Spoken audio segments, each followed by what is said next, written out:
નમસ્કાર મિત્રો, આપ સર્વેનું આજના ડેલી કરંટ અફેર્સ વિડીયોમાં હાર્દિક સ્વાગત છે। આજે તારીખ છે 31 ઓગસ્ટ 2025। આજના વિડીયોમાં કેટલાક અગત્યના કરંટ અફેર્સ પ્રશ્નોત્તરી સ્વરૂપે જોઈશું, ત્યારબાદ તેની વિગતે ચર્ચા કરીશું। તો ચાલો વધુ સમય ન લેતા વિડીયો શરૂ કરીએ।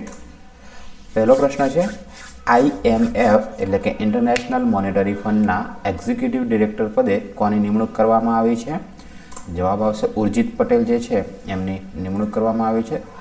બાજુમાં ફોટોમાં જોઈ શકો છો। વિગતે વાત કરીએ તો પૂર્વ RBI ગવર્નર ઉર્જિત પટેલને ઇન્ટરનેશનલ મોનેટરી ફંડ IMFના એક્ઝિક્યુટિવ ડિરેક્ટર તરીકે 3 વર્ષની અવધિ માટે નિયુક્ત કરવામાં આવ્યા છે। કેટલા વર્ષ માટે? 3 વર્ષ માટે।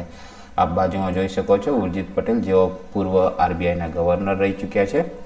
આ જે પદ છે 30 એપ્રિલથી ખાલી હતું, કારણ કે પૂર્વ મુખ્ય આર્થિક સલાહકાર જે છે કૃષ્ણમૂર્તિ સુબ્રમણ્યમજી એમની હકાલપટ્ટી થઈ હતી, એના કારણે આ પદ 30 એપ્રિલથી ખાલી હતું। તો અત્યારે ઉર્જિત પટેલની એમને નિયુક્તિ કરવામાં આવે છે। ઉર્જિત પટેલે 4 સપ્ટેમ્બર 2016થી 11 ડિસેમ્બર 2018 દરમિયાન RBIના ગવર્નર તરીકે સેવા આપી હતી। ચાલો ત્યારબાદ ભારતે કેનેડામાં નવા હાઈ કમિશનર તરીકે કોની નિમણૂક કરી છે? દિનેશ કે પટનાયકની નિમણૂક કરી છે। બાજુમાં ફોટોમાં જોઈ શકો છો દિનેશ કે પટનાયકજી, જેમની કેનેડામાં હાઈ કમિશનર તરીકે નિમણૂક કરવામાં આવી છે। વિગતે વાત કરીએ તો ભારત કેનેડા સંબંધિત જે તાજેતરની નિમણૂકો છે એ જોઈએ તો ભારતે દિનેશ કે પટનાયક હાલ જે સ્પેનમાં રાજદૂત છે, બરાબર છે, એમની કેનેડામાં નવા હાઈ કમિશનર તરીકે નિયુક્ત કર્યા છે। ઓક્ટોબર 2024માં કેનેડાના જે વડાપ્રધાન છે જસ્ટિન ટ્રુડો, એમનું જે વિવાદાસ્પદ નિવેદન આવ્યું હતું એના કારણે ભારતે ત્યાંના જે હાઈ કમિશનર હતા આપણા ભારતના સંજય કુમાર વર્મા, એમને પાછા બોલાવી લીધા હતા। ત્યારબાદ કેનેડાએ પણ અનુભવી જે રાજદૂત છે એમના ક્રિસ્ટોફર કુટર, એમને નવી દિલ્હી ખાતેના જે નવા હાઈ કમિશનર તરીકે નિયુક્ત કર્યા છે। તો ભારતે જે છે કેનેડામાં નવા હાઈ કમિશનર તરીકે દિનેશ કે પટનાયકને નિયુક્ત કર્યા છે, અને કેનેડાએ એમના જે રાજદૂત છે એમને ભારતમાં નિયુક્ત કર્યા છે, એમનું નામ છે ક્રિસ્ટોફર કુટર, બરાબર છે। આ તો પરસ્પર રાજદૂત હાઈ કમિશનરની વાત થઈ। જોઈએ નેક્સ્ટ ક્વેશ્ચન, કેરળ ટુરિઝમને કઈ શ્રેણી માટે પેટા ગોલ્ડ એવોર્ડ મળ્યો છે? તો જવાબ આવશે most engaging social media campaign. વિગતે વાત કરીએ તો પેસિફિક એશિયા ટ્રાવેલ એસોસિએશન, જેનું ટૂંકમાં નામ છે પેટા, એનું જે એવોર્ડ સેરેમની જે છે એ બેંકોકની અંદર યોજાઈ હતી।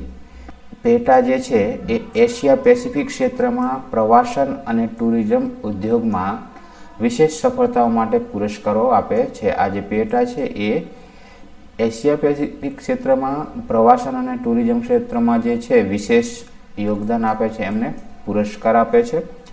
એવોર્ડ્સમાં એવા વ્યક્તિઓ, કંપનીઓ અને અભિયાનને માન્યતા આપવામાં આવે છે જેઓ ઉદ્યોગને ઉત્તમ રીતે પ્રોત્સાહન આપે છે।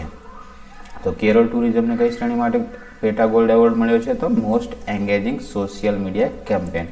આગળનો પ્રશ્ન જોઈએ, BIFF એટલે કે બુસાન ઇન્ટરનેશનલ ફિલ્મ ફેસ્ટિવલ 2025માં એશિયાના સૌથી મોટા ફિલ્મ ફેસ્ટિવલના વિઝન સેક્શનમાં કઈ ફિલ્મ પ્રીમિયર થશે?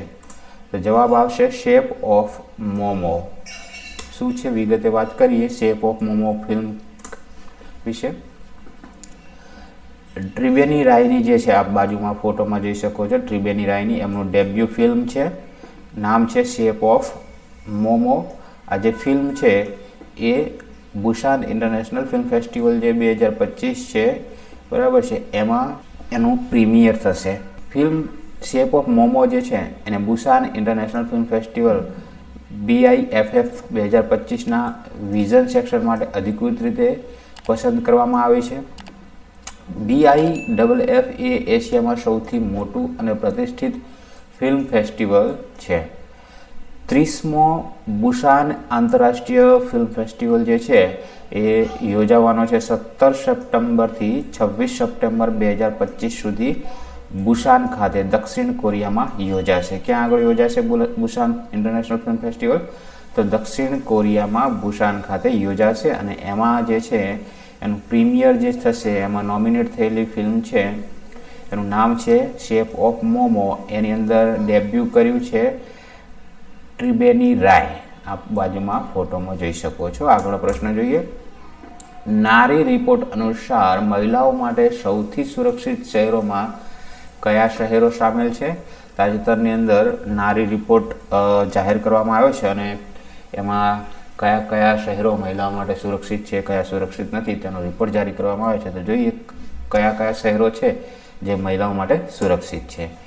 તો કોહિમા, વિશાખાપટ્ટનમ અને મુંબઈ આ જે શહેરો છે મહિલાઓ માટે સૌથી સુરક્ષિત શહેરોની શ્રેણીમાં આવે છે. બાજુમાં જોઈ શકો છો સેફેસ્ટ સિટી એટલે કે સૌથી વધુ સુરક્ષિત શહેરો અને આ ઓછી સુરક્ષિત શહેરો છે. સેફ સિટીની અંદર મુંબઈ, કોહિમા, વિશાખાપટ્ટનમ, ભુવનેશ્વર, એઝાલ, ગંગટોક, ઈટાનગર. ત્યારબાદ જે છે મહિલાઓ માટે સેફ નથી એવી સિટી જે છે એમાં જોઈએ તો દિલ્હી છે, કોલકાતા છે, પટના છે, જયપુર છે, રાંચી, ફરીદાબાદ અને શ્રીનગર. વિગતે વાત કરીએ તો national annual report and index on women's safety નારી 2025 પ્રકાશિત કર્યું છે. National commission four woman NCW પ્રકાશિત કર્યો છે આ રિપોર્ટ. આનો જે વિષય હતો એ નારી 2025 શહેરોમાં મહિલાઓની સુરક્ષાની હકીકત દર્શાવે છે. સર્વે આધારિત વાત કરીએ તો આ જે છે સર્વે કેટલી મહિલાઓ પર કરવામાં આવ્યો હતો તો 31 શહેરોમાં 12,770 મહિલાઓના સર્વે પર આધારિત છે આ રિપોર્ટ. તો આગળનો પ્રશ્ન જોઈએ. લોકસભા સ્પીકર ઓમ બિરલાએ કયા શહેરમાં SC/ST પાર્લામેન્ટરી કમિટીની નેશનલ કોન્ફરન્સનું ઉદ્ઘાટન કર્યું છે? તો જવાબ આવશે ભુવનેશ્વરની અંદર ઉદ્ઘાટન કર્યું છે. બાજુમાં જોઈ શકો છો ફોટોમાં લોકસભાના સ્પીકર ઓમ બિરલાજી. ઓમ બિરલા દ્વારા રાષ્ટ્રીય કોન્ફરન્સનું ઉદ્ઘાટન SC/ST જે પાર્લામેન્ટરી કમિટી જે છે એના માટે ઉદ્ઘાટન કરવામાં આવ્યું છે. સ્થળ હતું એનું ભુવનેશ્વર, ઓડિશા. આ જે કોન્ફરન્સ છે એ તારીખ 29-30 ઓગસ્ટ 2025 દરમિયાન યોજાશે. એનો જે વિષય શું છે તો SC અને STનું જે છે એમનું કલ્યાણ, વિકાસ અને સશક્તિકરણમાં જે સાંસદ અને વિધાનસભાના સમિતિઓની ભૂમિકા જે છે એ શું રહેશે એ વિષય પર ચર્ચા કરવાનો છે. તો વિષય શું છે? SC/STના કલ્યાણ, વિકાસ અને સશક્તિકરણમાં સાંસદ અને વિધાનસભા સમિતિઓની ભૂમિકા. ખાસ બાબત જોઈએ તો આ જે કોન્ફરન્સ છે એ પહેલી વાર બહાર યોજાઈ રહ્યો છે ન્યૂ દિલ્હીની બહારમાં. 1976માં ન્યૂ દિલ્હીમાં યોજાયો હતો, બરાબર છે. આ પ્રથમ વખત દિલ્હી સિવાયની જગ્યાએ આયોજિત થઈ રહ્યો છે. સૌ પ્રથમ આ કોન્ફરન્સનું આયોજન 1976માં થયું હતું. ત્યારથી લઈને અત્યાર સુધી દિલ્હીમાં જ એનું આયોજન થતું હતું, પણ આ પ્રથમ વખત છે કે જે ભુવનેશ્વરમાં યોજાઈ રહ્યું છે. આગળનો પ્રશ્ન જોઈએ. રીથિંકિંગ હોમ સ્ટેસ નેવિગેટિંગ પોલિસી પથવેઝ રિપોર્ટ કોણે પ્રકાશિત કર્યો છે? તો જવાબ આવશે નીતિ આયોગે પ્રકાશિત કર્યો છે. આગળનો પ્રશ્ન જોઈએ. હરિયાણા સરકારે મહિલાઓ માટે કઈ માસિક સહાય યોજના મંજૂર કરી છે? તો તાજેતરમાં હરિયાણા સરકાર જે છે મહિલાઓ માટે એક માસિક સહાય યોજના મંજૂર કરી છે જેનું નામ છે લાડો લક્ષ્મી યોજના. શું નામ છે? લાડો લક્ષ્મી યોજના. આ બાજુના ફોટોમાં એમની એડવર્ટાઇઝ જોઈ શકો છો. લાડો લક્ષ્મી યોજના Haryana government to give ₹2100 per month two women, એટલે કે 2100 રૂપિયાની અંદર જે છે મહિલાઓને મળશે. હરિયાણા સરકાર જે છે એમણે લાડો લક્ષ્મી યોજના જે છે મંજૂર કરી છે. આની જાહેરાત કરી હતી હરિયાણાના મુખ્યમંત્રી શ્રી નાયબસિંહ સૈનીએ. યોજનાનું નામ રાખવામાં આવ્યું છે લાડો લક્ષ્મી યોજના. શરૂઆત જે છે આ યોજનાની 25 સપ્ટેમ્બર 2025થી થશે. લાભાર્થી કોણ રહેશે? તો રાજ્યની જે મહિલાઓ છે એની લાભાર્થી રહેશે. અને આમાં શું રાશિ મળશે દર મહિને? તો દર મહિને 2100 રૂપિયા મળશે મહિલાઓને. આનો ઉદ્દેશ શું છે આ યોજનાનો? તો કે મહિલાઓના કલ્યાણ અને આર્થિક સમર્થન માટે નવી કલ્યાણ યોજના, બરાબર છે. મહિલાઓનું કલ્યાણ થાય અને એમને આર્થિક સમર્થન મળી રહે એ માટેનો આ યોજનાનો હેતુ છે.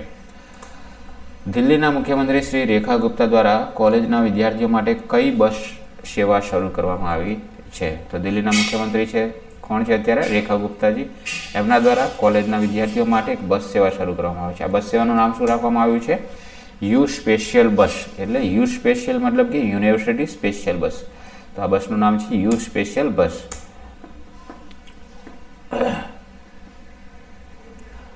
Delhi university university special bus સેવા ફરી શરૂ કરી છે. અગાઉ જે છે આ 2020માં બસ સેવા જે હતી જે બંધ કરવામાં આવી હતી. આનું ઉદ્ઘાટન કર્યું છે દિલ્હીના મુખ્યમંત્રી શ્રી રેખા ગુપ્તાજીએ. આનો ઉદ્દેશ શું છે કે વિદ્યાર્થીઓ માટે સરળ અને સુવિધાજનક પરિવહન સુલભ કરાવવું. તો યુ સ્પેશિયલ બસ જે છે કઈ સરકાર દ્વારા શરૂ કરવામાં આવી છે?